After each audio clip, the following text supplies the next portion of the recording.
Having a haircut makes most of us look and feel better. But for some men, their barbers have changed their lives, and not in a good way.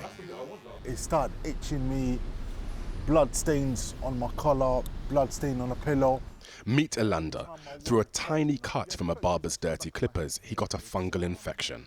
The doctor had to inject steroids 15 times at the back of my head in one appointment. It was so painful last year where she pressed the needle in, the needle didn't go in, she pressed it further, it went in, and she started injecting.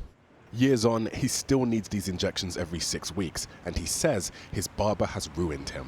Certain job interviews, I think the companies, they've refused to hire me because I've got that at the back of my head. It destroys people's lives. Evidence shows that the condition... On complaining to the Department for Health, Elanda was told that unlike many countries, the UK's barbering industry is not regulated, meaning anybody can start cutting hair without a licence or even qualifications. Of course, training does exist, but most barbers don't do it. I would recommend that they at least undertake the theoretical side of a level 3 MVQ, which will then enable them to identify any kind of diseases. Would you want hepatitis, herpes and HIV?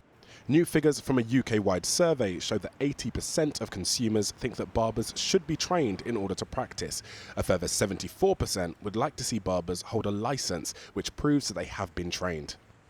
With health and safety concerns growing, and with the average man getting a trim every 4 weeks, is it time for us to cut our risk as well as our hair?